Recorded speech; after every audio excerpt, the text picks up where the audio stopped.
الحمد لله رب العالمين والصلاة والسلام على سيد الأنبياء والمرسلين أما بعد فأعوذ بالله من الشيطان الرجيم بسم اللہ الرحمن الرحیم۔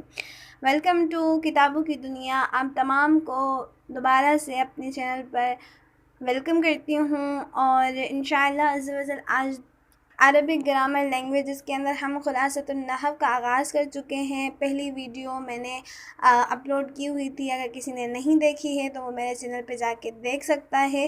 آج جو ہے وہ عربک لینگویج گرامر کا جو ہے وہ دوسرا ویڈیو ہے یہ، اور انشاءاللہ آج اس کے اندر پہلا چیپٹر ہم آغاز کریں گے خلاصۃ النحو کی کتاب کا حصہ اول۔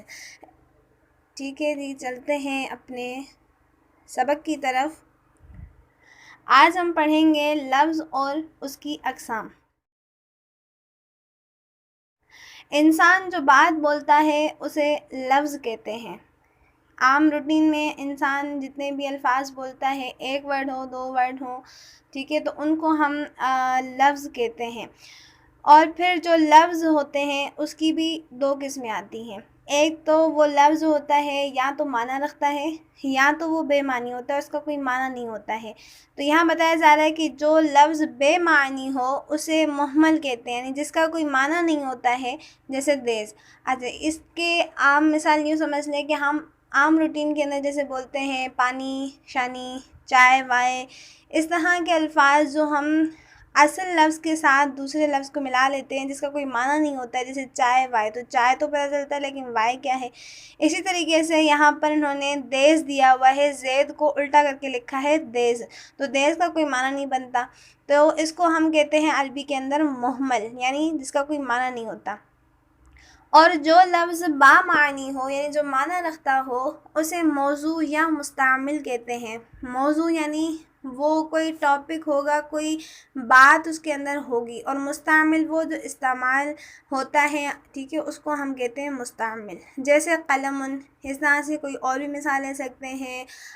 رجل مرد ہو گیا، اس کے علاوہ جمل اونٹ ہو گیا، کتاب ہو گیا، بہت سارے الفاظ جو ہم عام روٹین میں استعمال کرتے ہیں وہ سارے اس کے اندر آ سکتے ہیں۔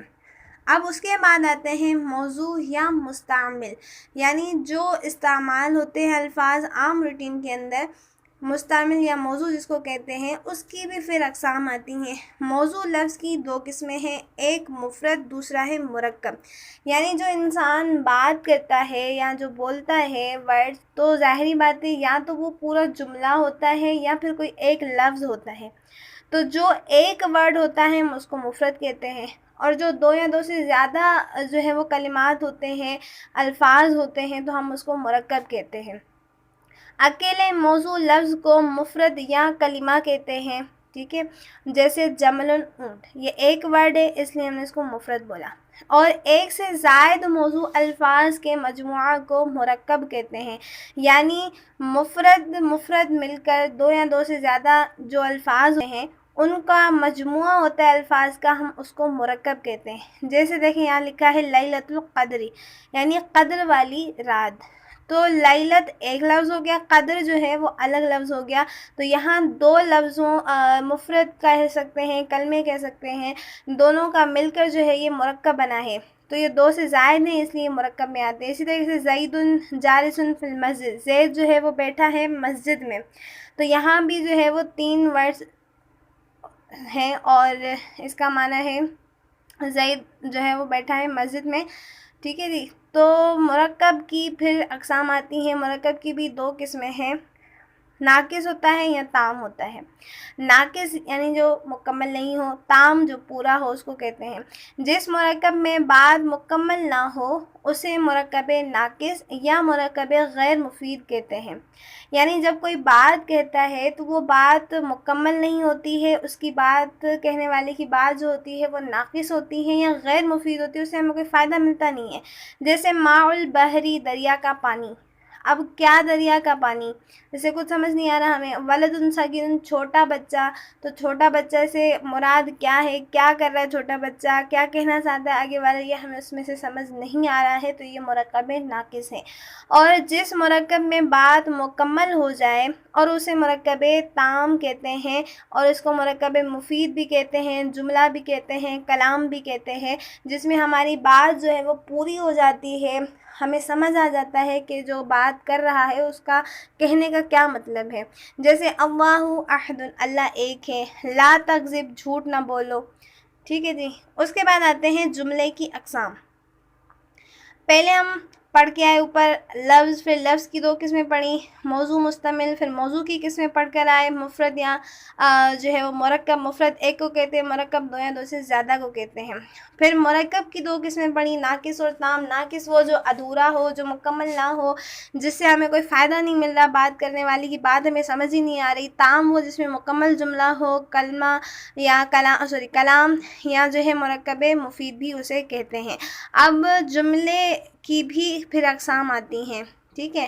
جس جملے کا پہلا جز جو ہے وہ اسم ہو اسے جملہ اسمیہ کہتے ہیں. اب یہ بات یاد رکھیں کہ جب انسان کوئی بھی بات کرتا ہے یا کوئی بھی لفظ بولتا ہے تو یا تو وہ کسی کا نام لے گا، نام میں آ جاتے ہیں ہمارا، اس کو کہتے ہیں اسم. یا تو وہ کوئی کام کر رہا ہوگا جس کو ہم فعل کہتے ہیں. یا پھر تیسری اس کا جو ہے وہ ہے حرف. ٹھیک ہے. جو 2 جملوں کو آپس میں ملاتا ہے، کسی دوسرے کلمے کا محتاج ہوتا ہے اپنا معنی بتانے میں. جیسے ہم اوپر پڑھ کے آئے زید جالس فی المسجد، تو اس کے اندر فی جو ہے وہ حرف ہے. ٹھیک ہے. تو یہاں 2 کیٹیگریز یہاں بتائی گئی ہیں ویسے کہ جملے کی اقسام جو ہے وہ 2 ہیں، جن میں جملہ اسمیہ بھی آتا ہے اور جملہ فعلیہ بھی آتا ہے. تو جملہ اسمیہ کی پہچان کیا ہوگی کہ جس جملے کا پہلا جز اسم ہوتا ہے ہم اس کو جملہ اسمیہ کہتے ہیں. جیسے البستان جمیل. اور جس جملے کا پہلا جز فعل ہو اسے جملہ فعلیہ کہتے ہیں. جیسے نصر رجل، کہ مرد نے جو ہے وہ مدد کی. نصر مدد کرنا، یہ پہلا جو ہے ہمیں جز جو ملا وہ فعل ہے، اس لیے ہم اس کو کہیں گے یہ جملہ جو ہے وہ جملہ فعلیہ میں ہے. اسی طریقے سے جس جملے کو سچا یا جھوٹا کہا جا سکتا ہو اسے جملہ خبریہ کہتے ہیں. یعنی جو جملہ بول رہا ہے بندہ، تو ہو سکتا ہے کہ وہ جھوٹ بھی بول رہا ہو، اس کے اندر ہمیں جھوٹ پانے کی جو ہے نا وہ پایا جا سکتا ہے جھوٹ. یعنی ہم کہہ سکتے ہیں کہ وہ بندہ جو بات کر رہا ہے تو وہ جھوٹ بھی کہہ سکتا ہے. جیسے انا کاتب، میں نے لکھا، میں لکھنے والا ہوں. تو اب ہو سکتا ہے کہ میں خبر جو دے رہا ہوں کہ میں لکھنے والا ہوں یا میں لکھ رہا ہوں، تو وہ میں جھوٹ بھی بول رہا ہوں، میں نہ بھی لکھ سکتا ہوں نا، میں کچھ بھی جو ہے وہ جھوٹ بول سکتا ہوں. تو جس جملے کو سچا یا جھوٹا کہا جا سکتا ہو اسے جملہ خبریہ کہتے ہیں. اور پھر جملہ انشائیہ جو دوسرا جملہ ہے یہ اس کا الٹ ہوگا کہ جس جملے کو سچا یا جھوٹا نہ کہا جا سکتا اس کے اندر یہ جھوٹ کی کوئی پائی نہیں جاتی. اس جملہ انشائیہ کی بھی قسمیں ہیں جن سے ہمیں معلوم ہوتا ہے کہ یہ جملہ انشائیہ ہے، وہ انشاءاللہ آگے بڑھیں گے. لیکن فی الحال آپ یہ سمجھ لیں کہ جملہ انشائیہ وہ ہوتا ہے جس کے اندر سوالیہ انداز ہو، یا کسی کو ہم حکم دے رہے ہوتے ہیں تو وہ جملہ انشائیہ کے اندر آتا ہے. اس میں کوئی سچ یا جھوٹ ہونے کی جو ہے نا وہ کوئی نہیں ہوتا، بلکہ وہ ڈائریکٹ بس کوئی بات بول رہا ہوتا ہے. تو اس میں ہم یہ نہیں کہہ سکتے کہ وہ سچا یا جھوٹا جو ہے بول سکتا ہے یا نہیں بول سکتا. جیسے انصر، تو مدد کر. اب وہ اس کو حکم دے رہا ہے کہ تو مدد کر. اس میں اب ہم کیا کہیں گے کہ یہ جھوٹ بول رہا ہے یا سچ بول رہا ہے. تو یہ جملہ انشائیہ وہ جس جملے کو سچا یا جھوٹا نہ کہا جا سکتا ہو اسے جملہ انشائیہ کہتے ہیں.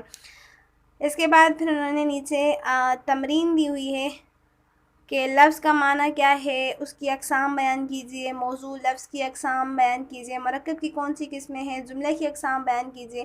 پہلے اوپر والا چیپٹر آپ بہت اچھے طریقے سے سن لیں، سمجھ لیں، اس کے بعد ان سوالوں کو حل کیجئے گا. انشاءاللہ آپ کو فائدہ جو ہے وہ ہوگا. اور نیچے پھر دوسری تمرین ہے غلطی کی نشاندہی کیجئے. محمل کہتے ہیں، تو بے معنی جو ہوتا ہے اس کو محمل ہی کہتے ہیں. یہ تو غلط نہیں ہے، یہ بالکل صحیح ہے.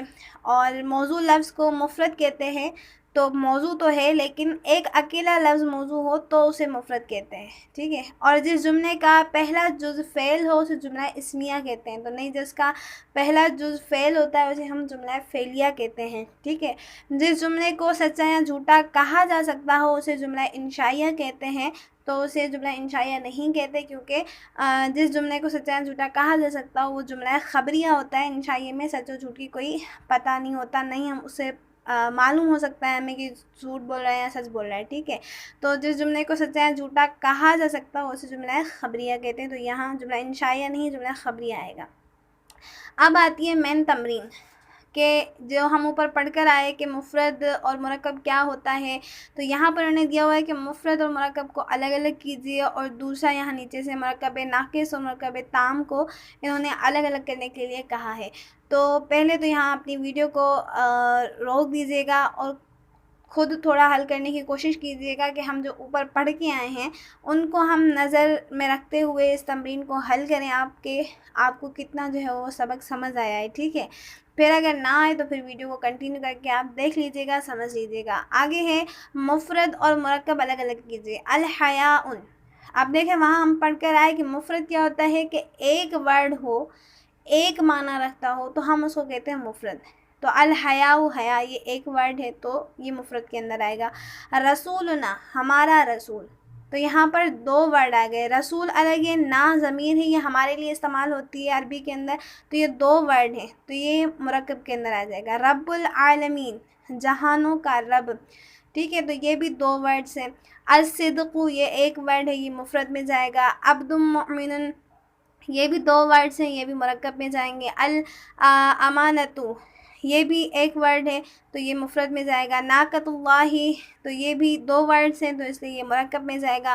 الصوم جنۃ، یہ بھی دو ورڈز ہیں اس لیے مرکب میں جائے گا. الایمان، ایمان یہ ایک ورڈ ہے تو یہ مفرد میں جائے گا. الصلاۃ نور المؤمنی، مومن کی نماز جو ہے مومن کا نور ہے تو یہ جو ہے وہ بھی دو سے زیادہ ہیں تو اس لیے مرکب میں جائے گا.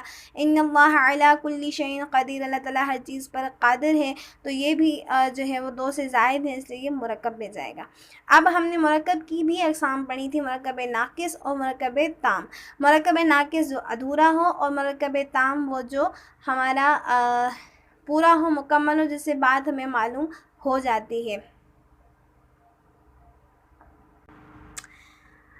اچھا جی، الدعاء مخ العبادہ، دعا جو ہے وہ عبادت کا مغز ہے تو یہ پورا جملہ ہے تو یہ مرکب تام میں جائے گا. الطہور شطر الایمان، یہ بھی پورا جملہ ہے تو یہ بھی تام میں جائے گا، مرکب تام ہے. حقوق الوالدین کبیرۃ، والدین کی نافرمانی بڑا گناہ ہے تو یہ بھی پورا جملہ ہے اس لیے مرکب تام میں جائے گا. الیمین الغموس، جھوٹی قسم، کیا جھوٹی قسم، اس سے کچھ بھی ہمیں معلوم نہیں ہو رہا ہے تو اس لیے یہ مرکب ناقص ہے. اور المؤمن مرآۃ المؤمن، کہ مومن کا آئینہ ہوتا ہے، یہ بھی پورا جملہ ہے تو اس لیے مرکب تام میں جائے گا. سید القوم خادمہم، قوم کا سردار ان کا خادم ہوتا ہے تو یہ بھی پورا جملہ ہے تو یہ بھی تام میں جائے گا. اور طلب العلم فریضۃ، علم حاصل کرنا فرض ہے تو یہ آدھا جملہ ہے، کس پہ فرض ہے یہ نہیں یہاں پر مینشن تو اس لیے یہاں پر اس کو ہم مرکب ناقص کے اندر ڈالیں گے. البرکۃ مع اکابرکم، برکت تمہارے بزرگوں کے ساتھ ہے، بڑوں کے ساتھ ہے تو یہ بھی پورا جملہ ہے، مرکب تام میں جائے گا. اس کے بعد ہے امۃ مومنۃ، مومن لونڈی، تو یہاں پر آگے ذکر نہیں ہے کیا مومن لونڈی، اس سے کچھ سمجھ نہیں آ رہا ہمیں تو یہ بھی مرکب ناقص میں جائے گا. اس کے بعد ہے لا يدخل الجنۃ قاطع، کہ توڑنے والا جو ہے وہ جنت میں داخل نہیں ہوگا تو یہ جو ہے پورا جملہ ہے تو یہ بھی مرکب تام کے اندر جائے گا. العلم النافع، نافع علم، فائدے والا علم، کیا فائدے کا علم، کیا کہنا چاہتا ہے کچھ سمجھ نہیں آ رہا تو یہ بھی مرکب ناقص میں جائے گا. الزکوٰۃ فنطرۃ الاسلام، کہ زکوٰۃ جو ہے وہ اسلام کا رکن ہے تو یہ بھی پورا جملہ ہے، یہ بھی مرکب تام کے اندر جو ہے وہ جائے گا. تو امید ہے آپ کو سمجھ آ گئی ہوگی کہ مفرد جو ہوتا ہے وہ ایک ورڈ ہوتا ہے جسے ہم اوپر تمرین میں حل کر کے الحیاء اور رسولنا، ہمارا رسول، تو یہ دو ورڈز ہیں، ٹھیک ہے. تو یہ ہم مرکب میں ہم نے تو مفرد اور مرکب کے درمیان کیا فرق ہے یہ بھی آپ کو سمجھ آ گیا تمرین کے ساتھ.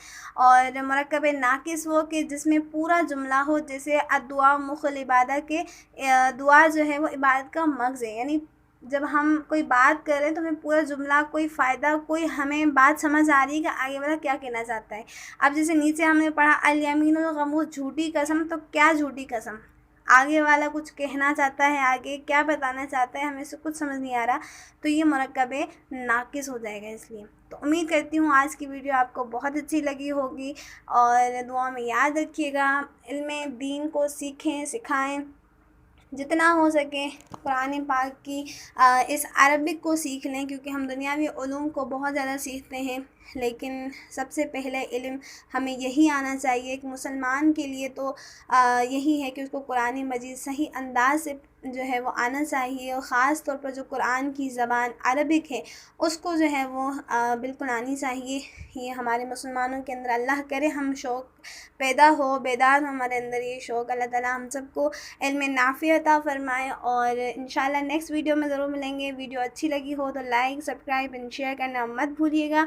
انشاءاللہ اپنے دوسرے لیکچر کے ساتھ دوبارہ سے حاضر ہوں گے۔ السلام علیکم ورحمۃ اللہ وبرکاتہ۔